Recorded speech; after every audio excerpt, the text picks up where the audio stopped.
Welcome to all my dear students. आज का हमारा टॉपिक्स है काइनेमैटिक्स। सबसे पहले हम देखते हैं काइनेमैटिक्स की डेफिनेशन क्या होती है। काइनेमैटिक्स क्या होती है? It is the branch of mechanics.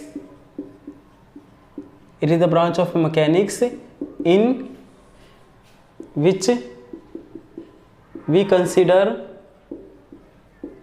we consider motion of object without taking account forces causing that motion। देखो काइनेमैटिक्स क्या है? It is the branch of mechanics which will consider motion of object. हम इसमें क्या करते हैं? Object के motion को कंसीडर करते हैं और मोशन किस वजह से हो रहा है, किस फोर्सेस की वजह से हो रहा है, ये उन फोर्सेस को अकाउंट में नहीं लेते हैं, तो उसको क्या बोलते हैं? काइनेमैटिक्स। अगली डेफिनेशन है डायनेमिक्स। डायनेमिक्स में क्या होता है? डायनेमिक्स में क्या होता है कि इसमें क्या करते हैं? It is the branch of also mechanics और कंसीडर करते हैं मोशन ऑफ ऑब्जेक्ट का, और इसमें क्या करते हैं? फोर्सेस को अकाउंट में लिया जाता है, फोर्सेस टेकिंग इनटू अकाउंट। बाकी डेफिनेशन सेम रहेगी, फोर्सेस टेकिंग इनटू अकाउंट। इसमें हम जिन फोर्सेस की वजह से मोशन हो रहा होता है डायनेमिक्स के में हम उसको कंसीडर करते हैं, लेकिन काइनेमैटिक्स में नहीं करते हैं। ये डेफिनेशन है। Third is rectilinear motion. Rectilinear का मतलब क्या होता है? Motion in straight line. अगर कोई मोशन स्ट्रेट लाइन में हो रहा है तो उसको क्या बोलेंगे? रेक्टिलिनियर। सपोज कोई ऑब्जेक्ट ऐसे जा रहा है स्ट्रेट लाइन में, तो उस मोशन को क्या कहेंगे? Rectilinear motion. फोर्थ है डेफिनेशन, ये बहुत पूछा जाता है, point mass. Point mass object किसे कहते हैं? पॉइंट मास ऑब्जेक्ट उस ऑब्जेक्ट को कहा जाता है जो point mass object are those object if it covers much more distance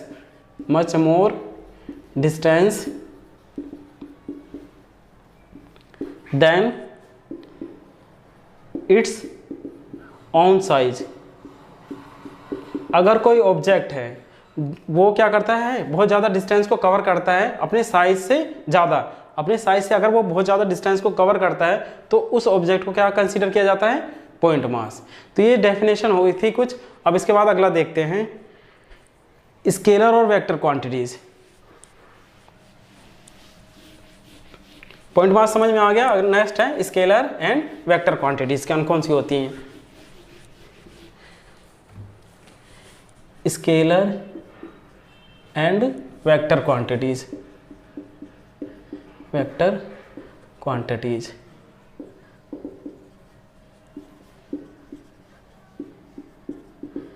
scalar quantity क्या होती है? स्केलर क्वांटिटी वो होती है जिसका खाली मैग्नीट्यूड होता है बट डायरेक्शन नहीं होता है। तो दे हैव ओनली क्या? मैग्नीट्यूड।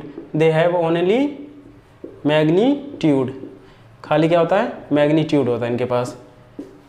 और इनके पास क्या होता है? They have magnitude as well as direction. They have both. They have magnitude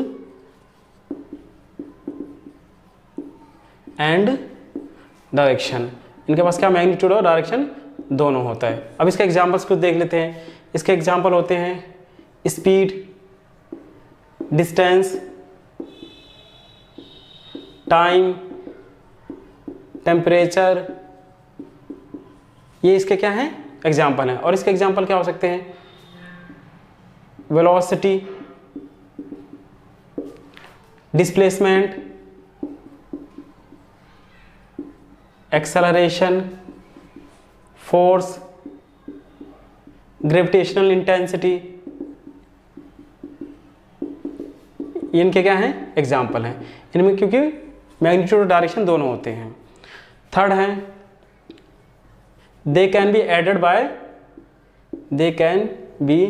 added, subtracted, multiplied and divided by ordinary law of algebra ordinary law of algebra. ये क्या है, जैसे हम नंबर्स को जोड़ते हैं उसी तरह इनको जोड़ना, घटाना, गुणा और भाग कर सकते हैं। But they can not be, they can not be ये ऑर्डिनरी लॉ ऑफ अलजेब्रा से मल्टीप्लाई, डिवाइड और क्या है, सब्ट्रैक्टेड एंड डिवाइड नहीं किए जा सकते हैं। इसके बाद फोर्थ है, they are represented by simple letter. Simple letter जैसे मतलब कैपिटल लेटर में सिंपल लेटर ऐसे निकल जाए रिप्रेजेंट करते हैं। और इसको हम चौथे, इसको कैसे रिप्रेजेंट करते हैं, बोल्ड लेटर से, बोल्ड लेटर से रिप्रेजेंट करते हैं। और एक एरो हेड रखते हैं इसके ऊपर ऐसे, ये वेक्टर को डिनोट करता है। दोबारा से देखते हैं, स्केलर क्वांटिटीज और वेक्टर क्वांटिटी। स्केलर क्वांटिटी क्या होती है, स्केलर क्वांटिटी वो होती है जिनके पास खाली मैग्नीट्यूड होता है बट डायरेक्शन नहीं होता है। इनके पास क्या है, मैग्नीट्यूड और डायरेक्शन दोनों होते हैं। स्पीड, डिस्टेंस, टाइम, टेम्परेचर, ये सब इसके एग्जांपल हो गए। वेक्टर क्वांटिटी के वेलोसिटी, डिस्प्लेसमेंट, इनमें सब इसके एग्जांपल हो गए। इनको हम स्केलर क्वांटिटी को जैसे नंबरों को ऐड किया जाता है ऐसे ही हम स्केलर क्वांटिटी को भी ऐड, सब्ट्रैक्ट, मल्टीप्लाई और डिवाइड कर सकते हैं। पर हम इनको वेक्टर्स को नहीं कर सकते, इनके लिए अलग रूल होते हैं। अभी हम वो आगे देखेंगे, आगे नेक्स्ट चैप्टर में कैसे ऐड किया, सब्ट्रैक्ट किया जाता है। और ये सिंपल लेटर से रिप्रेजेंट किए जाते हैं और ये बोल्ड लेटर से रिप्रेजेंट किए जाते हैं और इनके ऊपर एक एरो हेड रखा जाता है। तो ये सारी चीज़ें स्केलर और वेक्टर की क्वांटिटी किसके ऊपर थी। अब अगला हमारा टॉपिक है डिस्टेंस और डिस्प्लेसमेंट। डिस्टेंस क्या होती है, स्केलर क्वांटिटी, और डिस्प्लेसमेंट वेक्टर क्वांटिटी।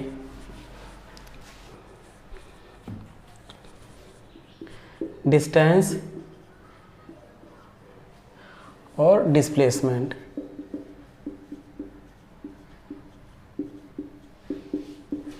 डिस्टेंस का मतलब क्या होता है, टोटल पाथ लेंथ कवर्ड, इसको हम क्या कहते हैं, डिस्टेंस। और इसकी एसआई यूनिट क्या होगी, मीटर। एसआई यूनिट होगी, दोनों की ही मीटर होंगी। एसआई यूनिट हो गई मीटर और इसको हम डिनोट करते हैं स्मॉल m से। डिस्प्लेसमेंट का क्या मतलब होता है, डिस्प्लेसमेंट का मतलब होता है shortest distance, shortest distance between initial and final point, initial and final point. Initial और फाइनल पॉइंट के बीच में जो शॉर्टेस्ट डिस्टेंस होता है उसको क्या बोला जाता है, डिस्प्लेसमेंट। और डिस्टेंस किसे कहते हैं, टोटल पाथ लेंथ कवर्ड, इसको हम क्या कहते हैं, डिस्टेंस। और ये क्या है, स्केलर क्वांटिटी है। और ये कैसी है, वेक्टर क्वांटिटी, वेक्टर क्वांटिटीज है। इसकी भी एसआई यूनिट क्या होती है, मीटर। दोनों की एसआई यूनिट होती है मीटर। इसको हम क्या करेंगे कि सिंपल लेटर से रिप्रेजेंट करते हैं, इसको बोल्ड लेटर से, और एरो हेड इसके ऊपर रिप्रेजेंट किया जाता है। अब इनको समझते हैं डिस्टेंस और डिस्प्लेसमेंट को एक न्यूमेरिकल से। तो एक न्यूमेरिकल लेते हैं,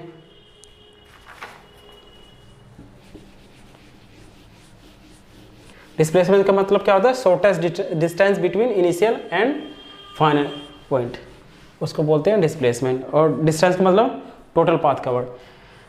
क्वेश्चन है, कोई ऑब्जेक्ट है, सपोज ये सर्कुलर मोशन में एंटी क्लॉकवाइज डायरेक्शन में रोटेट कर रहा है ये, जिसकी रेडियस है कैपिटल आर, इसकी रेडियस है कैपिटल आर, और ये पॉइंट ए है, बी, सी एंड डी, ये 4 पॉइंट्स हैं। इसके बाद ये ट्रेवल कर रहा है एंटी क्लॉकवाइज डायरेक्शन में, ए से बी पे गया, बी से सी, सी से डी, और फिर ऐसे इस डायरेक्शन में रोटेट कर रहा है। तो हमें निकालना है डिस्टेंस एंड डिस्प्लेसमेंट। रेडियस क्या है, कैपिटल आर। डिस्टेंस और डिस्प्लेसमेंट हमें क्या करना है, फाइंड आउट। कहाँ पे, पहले A to B, second case में A to C, third A to D, and fourth in one complete rotation या रिवोल्यूशन। एक कंप्लीट रिवोल्यूशन में बताना है। सबसे पहले डिस्टेंस और डिस्प्लेसमेंट निकालना। कोई देखो, कोई ऑब्जेक्ट है, ये एंटी क्लॉकवाइज डायरेक्शन में क्या कर रहा है, रोटेट कर रहा है of circle of radius R. तो हमें बताना है डिस्टेंस और डिस्प्लेसमेंट जब ये ए से बी पे जाता है, ए से सी पे एंटी क्लॉकवाइज डायरेक्शन में ही, और ए से डी पे आता है, और फिर ए से ही ए पे आ जाता है। इनकम्प्लीट रिवोल्यूशन का मतलब क्या है कि जहाँ से चला था वहीं पर वापस आ गया है। तो पहले वाले में करते हैं हम ए टू बी में डिस्टेंस निकालते हैं। डिस्टेंस क्या होगा देखो, पहले सबसे पहले निकालो टोटल डिस्टेंस। ये ए से बी तक डिस्टेंस निकालने के लिए हमें क्या होगा, यहाँ से यहाँ तक पूरा डिस्टेंस निकालो। कितना होगा वो 2 पाई r सर्कमफ्रेंस। और यहाँ से यहाँ तक क्या होगा, इसका ये 4 पार्ट्स में डिवाइड हो गया ये वाली डिस्टेंस 1 2 3 4। तो ये 4 से डिवाइड कर देंगे, कितना हो गया पाई r डिवाइडेड बाई 2 दिया गया डिस्टेंस कहाँ से, ए से बी तक। अगर हम निकालेंगे क्या डिस्प्लेसमेंट, डिस्प्लेसमेंट का मतलब क्या होता है, shortest distance between initial and final point, जहाँ से जहाँ तक मोशन हुआ। तो इनिशियल और फाइनल पॉइंट के बीच में शॉर्टेस्ट डिस्टेंस क्या होगी, ये वाली। और ये क्या होगा देखो, ये क्या है 90 डिग्री, ये r है तो ये भी r है। ये क्या हो गया 90 डिग्री के सामने वाला क्या होता है हाइपोटेन्यूज। तो ए बी का स्क्वायर क्या होगा, ए बी का square is equal to this square plus this square, A B square is equal to R square plus R square. तो A B square is equal to कितना हो गया 2r स्क्वायर, और ए बी इक्वल्स टू कितना आ गया √2r। A B क्या है displacement, तो डिस्प्लेसमेंट की वैल्यू कितनी आ गई √2r। अब अगला है हमारा ए टू सी निकालना है, क्या डिस्टेंस और डिस्प्लेसमेंट, ये समझ में आ गया। नेक्स्ट ए टू सी, ए से सी पे डिस्टेंस देखो कितना होगा, टोटल डिस्टेंस कितनी होगी ए से ही ए पे कंप्लीट रिवोल्यूशन में 2 पाई r। और ये यहाँ से यहाँ तक कितना है आधा, 2 पार्ट्स में डिवाइड हो गया, ये इतना पोर्शन और ये इतना पोर्शन। तो हमें यहाँ से यहाँ तक का निकालना है, तो 2 पाई r डिवाइडेड बाई 2 कितना आ जाएगा पाई r। तो डिस्टेंस कितनी आ गई हमारी पाई r। और डिस्प्लेसमेंट कितना होगा, डिस्प्लेसमेंट होगा shortest distance between A and C से शॉर्टेस्ट डिस्टेंस क्या होगा, ये डिस्टेंस कितनी होगी ये r कितनी हो गई 2r। तो डिस्प्लेसमेंट आ गया 2r और डिस्टेंस आ गया पाई r और डिस्प्लेसमेंट आ गया 2r। कहाँ से ए टू सी से। नेक्स्ट है ए टू डी, ए से डी पे आए हैं, तो ये भी देख लेते हैं। ए टू डी कैसे निकालेंगे, यहाँ से यहाँ तक total distance one complete revolution कितना होगा 2 पाई r। अब ये कितने पार्ट्स में होंगे 1 2 3, यहाँ से यहाँ तक 3 पार्ट्स आ गए, तो ये डिवाइडेड बाय कितना हो जाएगा 3। तो डिस्टेंस कितनी आ गई हमारी 2 पाई r बाई 3, ये आ गई डिस्टेंस। डिस्प्लेसमेंट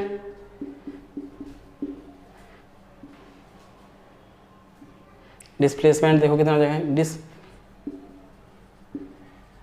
डिस्प्लेसमेंट कहाँ से कहाँ तक होगा, यहाँ से यहाँ तक शॉर्टेस्ट डिस्टेंस क्या होगा ये वाली, तो ये कितने होगी ये r, तो ये कितना हो जाएगा AD का square, AD square equals to this square plus this square, और रेडियस है ये भी रेडियस है, r square plus r square कितना हो जाएगा 2r स्क्वायर, और AD इक्वल्स टू कितना हो जाएगा √2r, स्क्वायर रूट ले लिया दोनों तरफ, तो AD बराबर कितना आ गया √2r। और यही क्या है डिस्प्लेसमेंट है यही।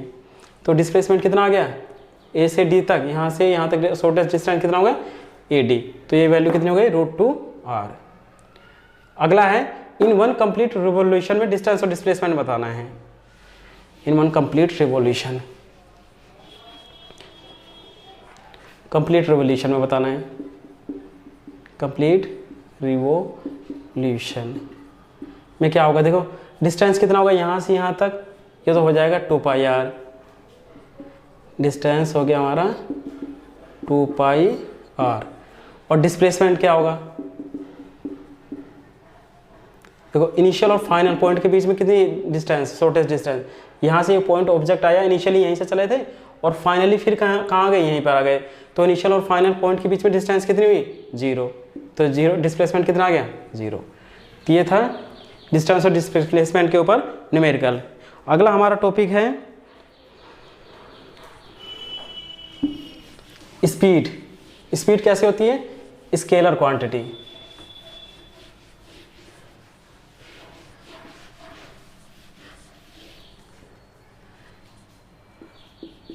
स्पीड का मतलब क्या होता है, total path length covered in given time, in given time. और फॉर्मूला वाइज कैसे लिख सकते हैं, total path length, total path length और divided by time taken, divided by time taken.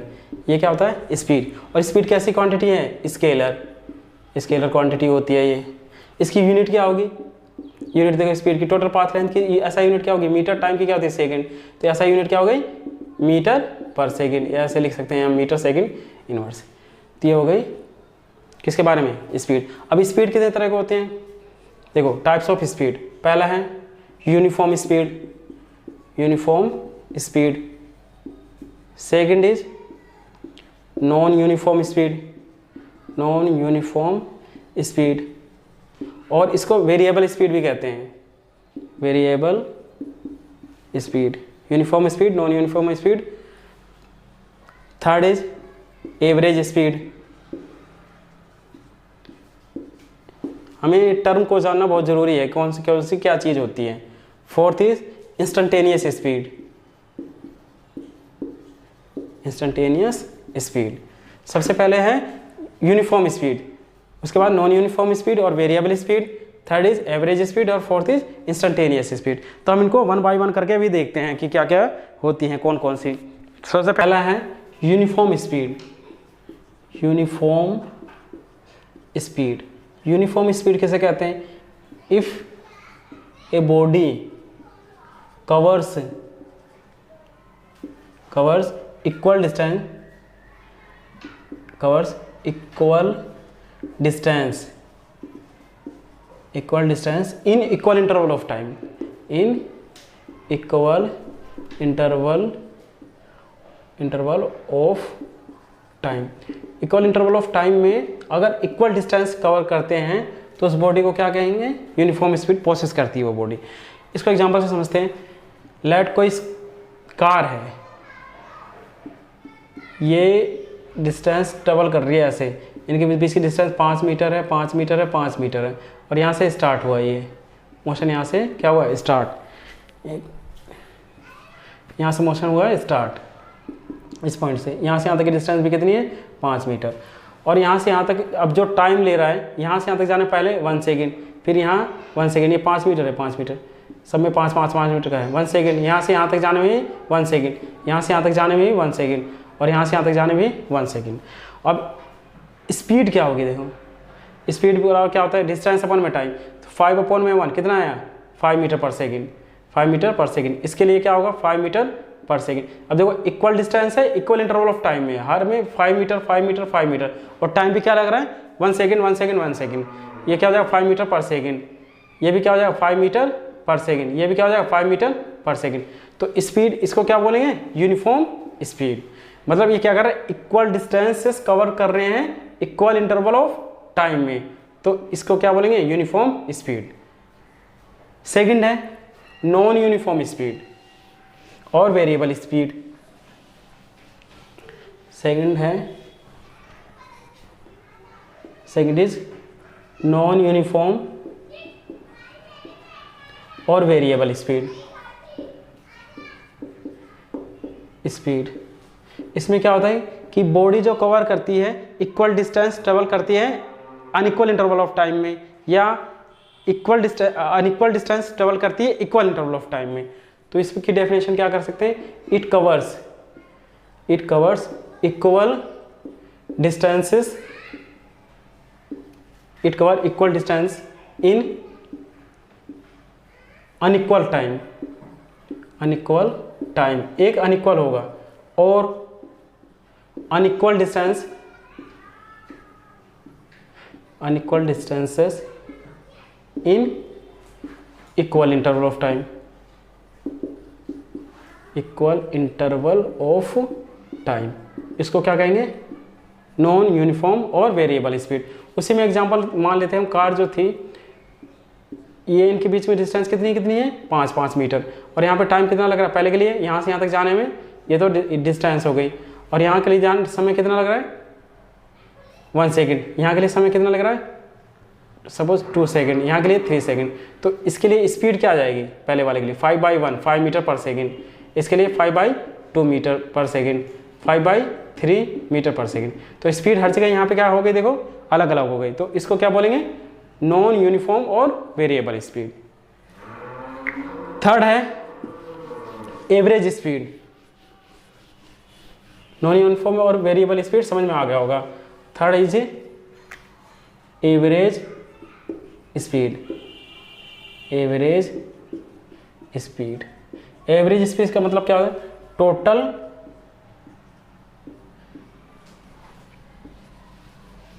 Total distance covered, total distance covered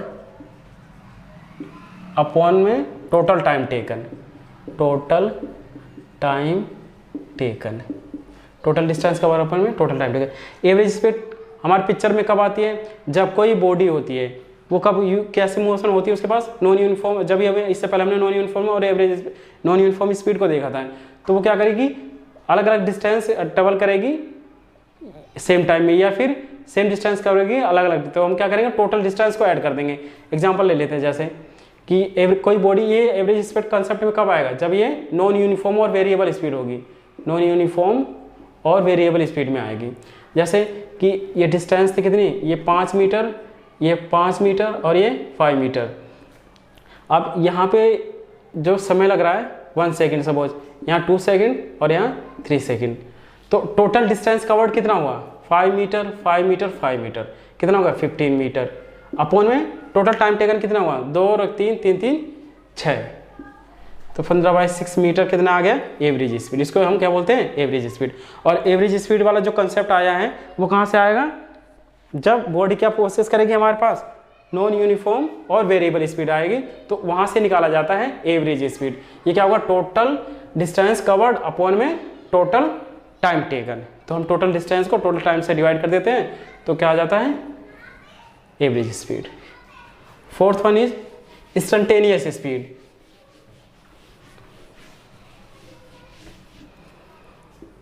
fourth is instantaneous speed. Instantaneous speed का मतलब क्या होता है, जब बॉडी कोई किसी पर्टिकुलर इंस्टेंट पे, किसी छोटे समय के लिए कोई बॉडी, किसी बॉडी के पास कोई जो स्पीड होती है उसको बोलते हैं instantaneous speed. Body process speed at a particular instant of time is called instantaneous speed.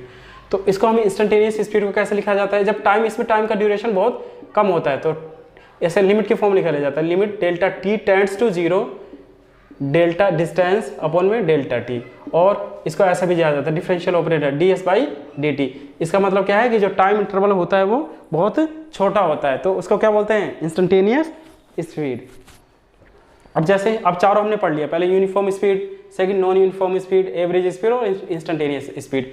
इसी तरह क्या होती हैं, वेलोसिटीज होती हैं। तो वेलोसिटी देखते हैं क्या होता है, वेलोसिटी ये क्या होगा, डिस्प्लेसमेंट अपॉन में, डिस्प्लेसमेंट अपॉन में टाइम टेकन। स्पीड क्या था, डिस्टेंस अपॉन में टाइम टेकन। ये क्या है, डिस्प्लेसमेंट अपॉन में टाइम टेकन। वेलोसिटी कैसे होती है, वेक्टर क्वांटिटी, वेक्टर क्वांटिटी होती है। ऐसा यूनिट क्या होगी इसकी, डिस्टेंस की, डिस्प्लेसमेंट की क्या होती है, मीटर, टाइम की सेकंड, तो ऐसा यूनिट हो गई मीटर पर सेकंड। अब ये वेलोसिटी के टाइप्स कितने होते हैं, टाइप्स ऑफ वेलोसिटी। पहला है यूनिफॉर्म वेलोसिटी, यूनिफॉर्म, और ये कैसे, वेक्टर क्वांटिटी है, वेक्टर क्वांटिटी हमने लिख दिया, uniform velocity. Second is non uniform velocity, velocity. Third is instantaneous velocity, velocity. देखो जैसे हमने स्पीड में पढ़ा था, ऐसे ही क्या होती है वेलोसिटी में, उसी से कोरिलेट कर सकते हैं हम इसको। यूनिफॉर्म वेलोसिटी क्या होगी, equal displacement in equal interval of time. Non uniform velocity क्या होगी, equal displacement in unequal interval of time और unequal displacement in equal interval of time. Instantaneous velocity क्या होगी, जब वेलोसिटी किसी पर्टिकुलर इंस्टेंट ऑफ टाइम में पूछा जाए तो इसको क्या कहेंगे, इंस्टेंटेनियस वेलोसिटी। अब इस टॉपिक को हम एक प्रॉब्लम से समझते हैं। अब हम क्या करते हैं, एवरेज स्पीड और एवरेज वेलोसिटी के कंसेप्ट को एक प्रॉब्लम से समझते हैं। लेट प्रॉब्लम है, a car travel from A to B at a speed of 40 kilometre and return back from B to A at a speed of 30 kilometre per hour. Find average speed and average velocity. पहला है average speed. Average speed कैसे निकालेंगे, देखो यहाँ से ये point suppose ए है, ये बी है, ए से बी की डिस्टेंस लेट एस है। तो ये कह रहा पहले ए से बी के जाने में, ए से बी तक जाने में स्पीड कितनी है 40 किलोमीटर पर आवर, और बी टू ए आने में स्पीड कितनी है 30 kilometre per our, 30 kilometre per our. तो एवरेज स्पीड बतानी है। एवरेज स्पीड बराबर क्या होता है, एवरेज स्पीड इक्वल टू होता है total distance covered, total distance covered, अब टोटल डिस्टेंस अपन में total time, total time. Suppose यहाँ से यहाँ तक जाने में टाइम लगता है t1 और वापस आने में टाइम कितना लगता है t2। तो टाइम जाने में जो समय लगता है यहाँ से यहाँ तक, टाइम क्या है, ये s किलोमीटर है डिस्टेंस। सपोज a से b तक की डिस्टेंस कितनी है s किलोमीटर। तो टाइम t1 क्या होगा, डिस्टेंस अपॉन में क्या होता है स्पीड, डिस्टेंस कितनी है s किलोमीटर, अपॉन में स्पीड कितनी 40, रिटर्न टाइम में कितना, वापस आने में समय कितना लगेगा, डिस्टेंस कितनी है s, और स्पीड कितनी होगी 30। टोटल टाइम कितना हो जाएगा t1 plus tt। Total time t equal to कितना हो जाएगा t1 प्लस t2। तो t1 की वैल्यू कितनी है s अपॉन में 40, t2 की वैल्यू कितनी है s अपॉन में 30। ये कितना हो जाएगा 30s, ऐसे करते हैं हम 30s प्लस 40s और नीचे वाले की मल्टीप्लाई कर देते हैं। ये कितना हो जाएगा this 30s plus 40s upon में 1200। तो ये कितना हो गया 70s अपॉन में 1200, एक जीरो से एक जीरो कैंसिल हो गई। ये कितना होगा 7s अपॉन में 120। ये टाइम की यूनिट क्या होगी, ये इस किलोमीटर में है, ये किलोमीटर पर आवर है, तो ये किस में आएगी आर में। अब एवरेज स्पीड बराबर क्या था, टोटल डिस्टेंस कवर्ड अपॉन में total time taken. Total distance covered कितना हुआ, यहाँ से यहाँ तक जाने में s और वापस आने में भी कितना s, तो डिस्टेंस टोटल कितना हुआ 2s अपॉन में टोटल टाइम कितना, हमने ये निकाल ही लिया है, जाने में टाइम और आने में टाइम। टोटल टाइम कितना हो गया 7s अपॉन में 120। तो क्या हो जाएगा 120 ऊपर पहुँच जाएगा, 2s इंटू 120 अपॉन में 7s, s से s कैंसिल। ये कितना हो गया 240 अपॉन में 7। ये क्या गया एवरेज स्पीड। एवरेज स्पीड की यूनिट क्या होगी किलोमीटर पर आवर। दोबारा से देखते हैं, हमें निकालना है एवरेज स्पीड। एवरेज स्पीड क्या होता है टोटल डिस्टेंस कवर्ड अपॉन में टोटल टाइम टेकन। तो टोटल डिस्टेंस कवर्ड कितना होगा a से b में आने में और b से आने में s प्लस s 2s, ये आ गया। टोटल टाइम टेकन, यहाँ से यहाँ तक आने में टाइम t1 लिया, यहाँ से आने t2। टाइम t1 की वैल्यू कितनी होगी, डिस्टेंस s अपॉन में 40, t2 की वैल्यू कितनी होगी s अपॉन में 30। और इसको फिर हमने क्या कर लिया ऐड करनी है। ऐड करने के बाद कितना वैल्यू कितनी है टोटल टाइम की 7 आवर्स अपॉन में 120 आवर। और टोटल टाइम फिर टोटल डिस्टेंस कितनी है 2s, s plus s, 2s upon में 7 आवर्स 120। इसको सोल्व करा तो वैल्यू कितनी आ गई 240 अपॉन में 7 किलोमीटर पर आवर। ये क्या आ गया एवरेज स्पीड। अभी लेकिन एक चीज़ और रहेगी निकालने की, एवरेज वेलोसिटी। अब बताओ, कोई कमेंट करके बताइए कि एवरेज वेलोसिटी क्या होगी। एवरेज वेलोसिटी, देखो एवरेज वेलोसिटी क्या होगा, total displacement, total displacement upon में total time taken, total time taken, time taken. Total displacement कितना हुआ, पहले कहाँ से ए से बी पे गए, फिर बी से ए पे आ गए, जहाँ से चले थे वहीं आ गए, तो डिस्प्लेसमेंट कितना हुआ 0 अपॉन में टोटल टाइम कितना था t1 प्लस t2। तो इसको डिवाइड करेंगे हम, किसी भी नंबर को 0 से, किसी भी चीज़ को जब हम डिवाइड करते हैं 0 से तो वैल्यू क्या आएगी 0। एवरेज स्पीड कितनी आएगी 0 kilometre per our. Average velocity आ गई और एवरेज स्पीड हम पहले कैलकुलेट कर सकते हैं। ये पूरा कंसेप्ट किसके था, एवरेज स्पीड और एवरेज वेलोसिटी। नेक्स्ट टॉपिक है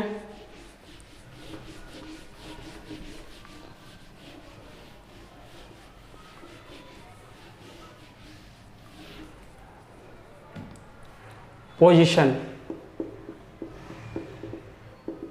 टाइम। पोजीशन टाइम के ऊपर देखते हैं। सपोज कोई बॉडी है, ये पोजीशन है, पोजीशन P और टाइम T।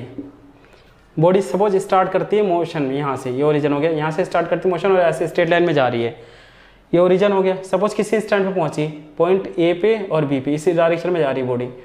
यहाँ से जाने में देखो जब यहाँ पे थी तो यहाँ से ये टाइम कोऑर्डिनेट है, तो यहाँ पे टाइम कितना लगेगा t1 और यहाँ टाइम कितना लगेगा t2। यहाँ से यहाँ तक जाने में हम देखेंगे कितना डिस्टेंस कवर करिए, यहाँ से ये डिस्टेंस हुआ और टाइम क्या होगा, ये वाली ये जो वैल्यू होगी इस वाले के बराबर होगी, और ये वाला जो एंगल होगा ये किसके बराबर होगा, ये सपोज एंगल थीटा है। तो अब ये वाली वैल्यू अगर हम देखें इस वाले कोऑर्डिनेट में, लेट ये वैल्यू हो गई सपोज x, इधर है x पोजीशन को हमने x मान लिया, तो यहाँ से यहाँ तक वैल्यू क्या होगी, इसको अगर हम कहें इसके कोऑर्डिनेट को अगर हम कहें x2, तो यहाँ से यहाँ तक की वैल्यू कितनी हो जाएगी x2, और यहाँ से यहाँ तक की वैल्यू क्या हो जाएगी पहले वाले के लिए x1। तो ये वाली जो वैल्यू होगी ये कितनी होगी, ये हो जाएगी यहाँ से यहाँ तक की x2 माइनस x1, और यहाँ से यहाँ तक का टाइम कितना हो जाएगा t2 minus t1 equals to, इसी को हम क्या कह सकते हैं, इस वैल्यू को डेल्टा x अपॉन में डेल्टा t। अब देखो डेल्टा x अपॉन में डेल्टा t, ये अगर ये थीटा है तो अगर हम दिस अपॉन में दिस, ये क्या हुआ डेल्टा s अपॉन में delta t, delta s upon में डेल्टा t है, delta s upon delta t, this ratio upon में दिस रेशियो क्या बोलेंगे tan थीटा, और डिस्टेंस अपॉन में टाइम को क्या बोलते हैं स्पीड। तो ये फॉर्मूला किसके बराबर हो गया, स्पीड और वेलोसिटी के बराबर। तो स्पीड इसका मतलब क्या है, स्पीड और वेलोसिटी इक्वल्स टू किसके होगा tan थीटा के, कब पोजीशन टाइम ग्राफ पे, पोजीशन टाइम ग्राफ, जब पोजीशन टाइम ग्राफ होगा तो tan थीटा की वैल्यू क्या बताएगी, स्पीड और वेलोसिटी को। हम इससे देख सकते हैं, एक बार दोबारा से देखते हैं। सपोज कोई पार्टिकल है, उसने स्टार्ट किया मोशन को इस डायरेक्शन में, हम किसी पर्टिकुलर इंस्टेंट पे मोशन को इसको कंसीडर कर रहे हैं ए एंड बी पे, एक सपोज कोऑर्डिनेट है x1 एंड t1, इसके कोऑर्डिनेट कितने हो गए x1 एंड t1, इसके कोऑर्डिनेट हो गए x2 एंड t2। अब यहाँ से यहाँ की वैल्यू x2 है, यहाँ से यहाँ तक की वैल्यू कितनी है x1, तो ये वाली वैल्यू कितनी हो जाएगी x2 माइनस x1, यहाँ से यहाँ तक आने में टाइम t1 लगा, यहाँ से यहाँ तक आने में टाइम t2 लगा, तो ये वाला जो टाइम इंटरवल होगा इस टाइम इंटरवल के बराबर होगा t2 माइनस t1। तो x2 माइनस x1 अपॉन में t2 माइनस 1, इसको हमने सपोज डेल्टा s कह दिया अपॉन में delta t, delta x upon में डेल्टा t, ये रेशियो किसका होगा tan थीटा। अगर हम इसमें ट्रिग्नोमेट्रिक रेशियो लगाएं, tan थीटा इक्वल टू क्या होता है परपेंडिकुलर अपॉन में बेस, तो tan थीटा होगा tan थीटा, और ये डेल्टा x अपॉन में डेल्टा t किसके बराबर होता है, स्पीड और वेलोसिटी के बराबर भी। तो स्पीड और वेलोसिटी किसके बराबर होगी tan थीटा के बराबर, किस वाली कंडीशन में, पोजीशन टाइम ग्राफ में। तो हमें ये चीज़ बहुत इंपॉर्टेंट है और इस चीज़ को रिमेंबर करके रखना है। अगला है स्लोप, स्लोप को ही हम tan थीटा कहते हैं। तो slope is equal to tan theta is equal to velocity. Slope क्या होता है, tan theta is equal to velocity और speed on position time, on position time graph. अब एक चीज़ देखते हैं कि इक्वेशन ऑफ लाइन, ये चीज़ बड़ी इंपॉर्टेंट है, मैथ की है पर इंपॉर्टेंट है। इक्वेशन ऑफ लाइन ये जरूर पड़ेगी। इक्वेशन ऑफ लाइन होती है, सपोज कोई लाइन है, ये वाई एक्सिस है, ये एक्स एक्सिस है, ये ओरिजिन है, सपोज ये लाइन है, इसकी इक्वेशन होती है y is equal to M x plus c. अब एम यहाँ पे क्या होता है slope, where m is slope, slope को क्या बोलते हैं हम tan थीटा, भी हमने इससे पहले देखा, स्लोप को हम tan थीटा बोलते हैं। और सी क्या है यहाँ पे, intercept, intercept on plus Y axis, plus Y axis, plus Y axis है ये, इस पर इंटरसेप्ट जहाँ पे ये कर रहा है इसकी वैल्यू क्या होगी सी। तो ये y और x क्या होंगे कोऑर्डिनेट एक्सिस, m और c को हम देख ही चुके हैं। तो ये क्या होगा इक्वेशन ऑफ लाइन। अगर लाइन c इंटरसेप्ट, अगर c की वैल्यू हम 0 कर दें तो ये लाइन कहाँ से पास होगा, इस लाइन को अगर हम ऐसे ले आएँ और ये ओरिजिन से होकर पास करें तो इसकी इक्वेशन हो जाएगी क्या, y is equal to M X, where m is slope, where m is slope is equal to tan theta equals to क्या बताएगा यही वेलोसिटी। ये चीज़ क्या बताएगी वेलोसिटी। तो ये सारी चीज़ें थी वेलोसिटी को कंसीडर करने में। अब हम स्लोप, वेलोसिटी बताती है स्लोप को, स्लोप क्या बताता है वेलोसिटी को। अब और वो क्या होता है tan थीटा के बराबर। अब एक मैथ का क्वेश्चन समझते हैं इससे, क्योंकि इसमें मैथ का कुछ कॉन्सेप्ट्स लगेंगे जो हमें आने जरूरी हैं। लेट ये थीटा है 0 degree, 30 degree, 45, 60 and 90 degree. Tan theta को हम क्या कहते हैं? स्लोप और स्पीड और velocity, position time graph, velocity और स्पीड। अब देखिए टेन थीटा, टेन 0 की वैल्यू कितनी है? 0। टेन 30 की वैल्यू कितनी होती है? 1/√3। टेन 45 की 1, टेन 60 की √3, टेन 90 की इन्फिनाइट। इसका मतलब क्या है? जैसे जैसे देखो थीटा की वैल्यू इंक्रीज हो रही है, थीटा की वैल्यू 0, 30, 45, 60 इंक्रीज हो रही है इस डायरेक्शन में, तो टेन थीटा की वैल्यू पहले क्या है? 0, फिर 1/√3, फिर 1/√3, 1 की वैल्यू 1/√3 से ज़्यादा होती है, √3 की वैल्यू होती है 1.73, तो ये वैल्यू इससे पहले हो जाता है। इससे मतलब है इस डायरेक्शन में जैसे थीटा इंक्रीज हो रहा है वैसे ही टेन थीटा इंक्रीज हो रहा है। इसका मतलब क्या है? स्लोप इंक्रीज होगा। अगर हम कंसीडर करें ये y एक्सिस है, ये x एक्सिस है, अगर दो बॉडी हैं, ये A है, ये B है, ये एंगल सपोज 30 डिग्री बना रहा है इसके साथ, हॉरिजॉन के साथ, और ये बना रहा है 45 डिग्री, और ये इसकी स्पीड VB है और VA है। स्पीड को हम क्या कहते हैं? स्पीड और वेलोसिटी को कहते हैं टेन थीटा। तो टेन किसकी वैल्यू? स्पीड VA और VB में कौन बड़ा होगा? VA और VB में कौन बड़ा होगा? हम देखते हैं कि 45 जिसका एंगल बड़ा है उसकी वैल्यू भी 10 में बड़ी होगी, तो VA is greater than VB, क्योंकि इसका थीटा बड़ा है तो इसका क्या है? टेन 45 की वैल्यू क्या होगी? टेन थीटा से, टेन 30 से बड़ी होगी, इसलिए VA की जो वैल्यू होगी वो VA से, VB से बड़ी होगी। तो मतलब ये स्पीड क्या होगी? VB से बड़ी होगी। तो ये कंसेप्ट बहुत इंपॉर्टेंट है। अगला है पोजीशन टाइम ग्राफ को देखते हैं हम।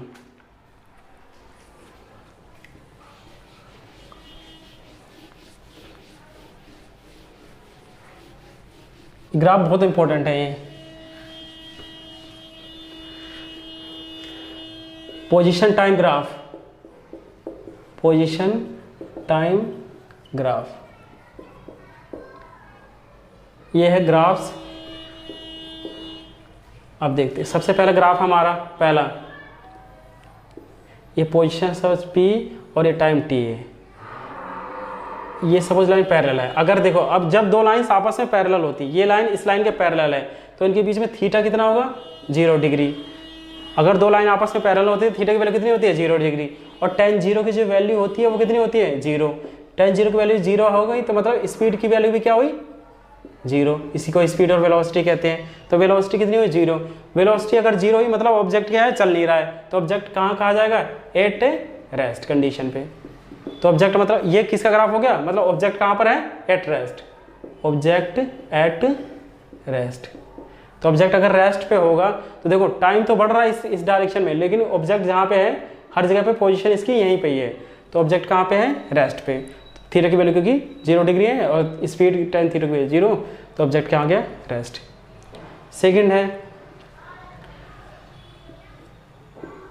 Position time. अगर ऑब्जेक्ट ऐसे मूव कर रहा है तो क्या होगा? थीटा की वैल्यू कितनी हो जाएगी? ये एंगल कितना इसके साथ बन रहा है? 90 डिग्री, तो थीटा की वैल्यू हो गई 90 डिग्री।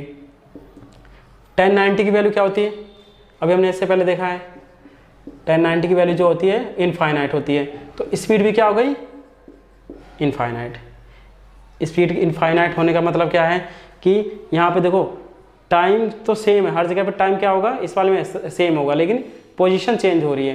पोजीशन चेंज हो, अलग अलग पोजीशन सेम टाइम में पॉसिबल नहीं है, तो इसका मतलब क्या है?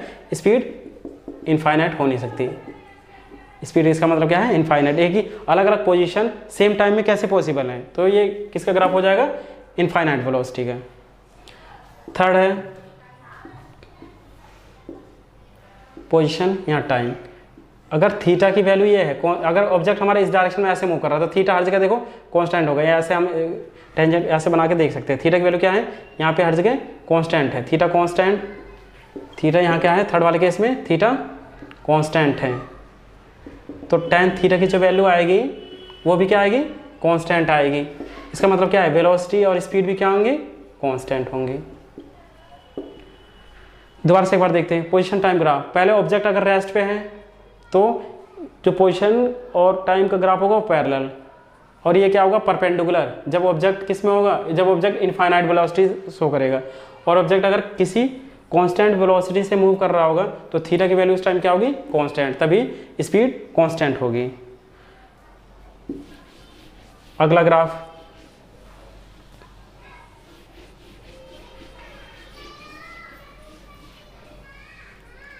फोर्थ, अगर हमारा ग्राफ इस तरह है, पोजीशन ये टाइम इस तरह का है। अब हम यहाँ देखते हैं जो थीटा की वैल्यू पहले 0 कुछ हो गई, यहाँ 0 डिग्री, इसके साथ टेंजेंट यहाँ क्या बताता है, थीटा को। तो यहाँ पे हम देखेंगे कि जो थीटा की वैल्यू हो वो इंक्रीज होती जा रही है। यहाँ से हम ऐसे हॉरिजॉन्टल ड्रॉ करेंगे तो इसके साथ देखेंगे टेंजेंट के साथ जो एंगल है वो क्या होता जा रहा है, बढ़ता जा रहा है। तो थीटा की वैल्यू क्या है, इंक्रीज होती जा रही है। इसमें थीटा क्या है, इंक्रीजेस। अभी हमने देखा कि थीटा की वैल्यू अगर इंक्रीज होगी तो टेन थीटा की वैल्यू भी क्या होगी, इंक्रीज होगी। टेन थीटा की वैल्यू इंक्रीज होने का मतलब क्या, स्लोप इंक्रीज हो रहा होगा, और स्लोप इंक्रीजेस का मतलब क्या होगा, स्पीड इंक्रीज हो रही। तो ये क्या होगी, स्पीड इंक्रीज हो रही होगी, स्पीड इंक्रीजेस। और स्पीड अगर इंक्रीजेस होती है उसको क्या बोलते हैं, एक्सेलरेटेड मोशन। ये हो गया एक्सेलरेटेड मोशन। दोबारा से इस कंसेप्ट को देखते हैं। अगर ग्राफ हम कोई ऑब्जेक्ट इस कर्व को फॉलो कर रहा है तो हम देखते हैं कि टेंजेंट क्या बताता है, यहाँ पे स्पीड को बताएगा। तो टेंजेंट की जो वैल्यू है हर जगह देखो, थीटा की वैल्यू यहाँ पे क्या हो रही है, इंक्रीज होती जाएगी। ऐसे यहाँ पे हम टेंजेंट ड्रॉ करें तो हर जगह एंगल क्या बनता जाएगा, इंक्रीज होता जाएगा। और एक ऐसा टाइम आएगा जब एंगल की वैल्यू क्या हो जाएगी, 90 डिग्री यहाँ कर्व पे।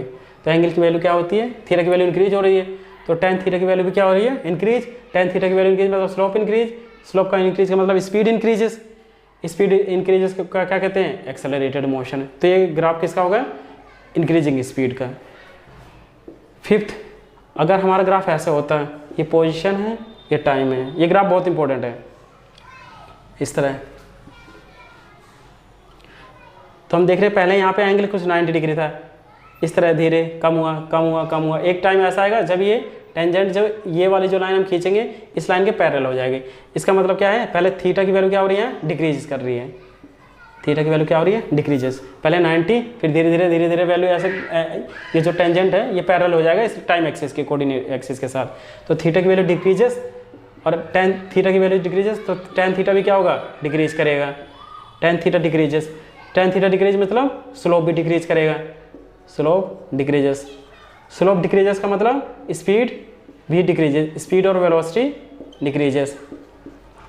क्योंकि ये क्या बताता है, स्लोप क्या बताता है, स्पीड और वेलोसिटी को पोजीशन टाइम ग्राफ पे ये क्या होगा, डिक्रीज करेंगे, डिक्रीजेस। और इसका मतलब स्पीड और वेलोसिटी जब डिक्रीज कब होती है, जब हम अगर कोई बॉडी है चल रही है और हम ब्रेक लगाते हैं तो उस मोशन को क्या बोलेंगे, डी एक्सेलरेटेड मोशन और retarding motion. D accelerated, D accelerated और रिटार्डिंग मोशन, मोशन। पहला ये वाला कौन सा है, एक्सेलरेटेड मोशन है,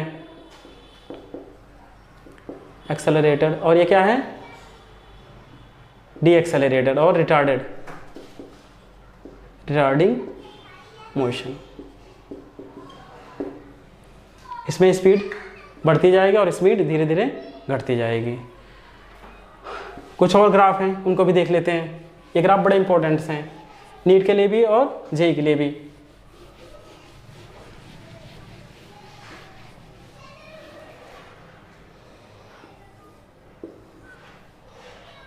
अगर हमारा ग्राफ एक ऐसे है, हो ये पोजीशन टाइम है, ये पोजीशन और ये टाइम है। अगर हम देखें इस पर्टिकुलर इंस्टेंट ऑफ टाइम पे, इस टाइम पे दो पोजीशन हो रही है, एक पार्टिकल, एक बार पार्टिकल यहाँ है और एक बार पार्टिकल यहाँ पे। तो एक ही टाइम पे, सेम टाइम पे पार्टिकल क्या यहाँ पर और यहाँ पे, दो पोजीशन पे नहीं हो सकता है। सेम टाइम पे पार्टिकल दो जगह नहीं हो सकता है, इसलिए ये वाला ग्राफ नहीं होगा पोजीशन टाइम ग्राफ में। तो ये कोई बॉडी इस तरह के मोशन को फॉलो नहीं करेगी।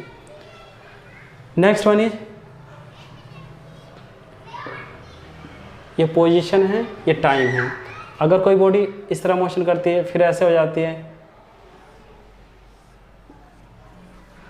ए origin, B C D and E. तो यहाँ से यहाँ तक आने में कुछ उसने डिस्टेंस करा होगा किसी स्पीड से, फिर यहाँ से यहाँ तक डिस्टेंस करी, फिर यहाँ से यहाँ तक, फिर यहाँ से यहाँ तक, हर जगह डिस्टेंस हर अलग अलग टाइम है। तो ये ग्राफ बन जाएगा किसके लिए, एवरेज स्पीड के लिए, एवरेज स्पीड। क्योंकि यहाँ पे डिस्टेंस अलग अलग है और टाइम टेकन भी अलग अलग है। तो वो वाला कंसेप्ट किसके लिए हो जाता है, एवरेज स्पीड के लिए। तो ये वाला ग्राफ किसके लिए हो जाएगा, एवरेज स्पीड से। तो ये कुछ ग्राफ थे किसके लिए, पोजीशन टाइम ग्राफ के लिए। आई थिंक आप लोगों को ये कॉन्सेप्ट समझ में आ गया होगा। कहीं कोई प्रॉब्लम है किसी भी सेक्शन में तो आप कमेंट सेक्शन में जाके कमेंट कर सकते हैं। Thank you and bye bye.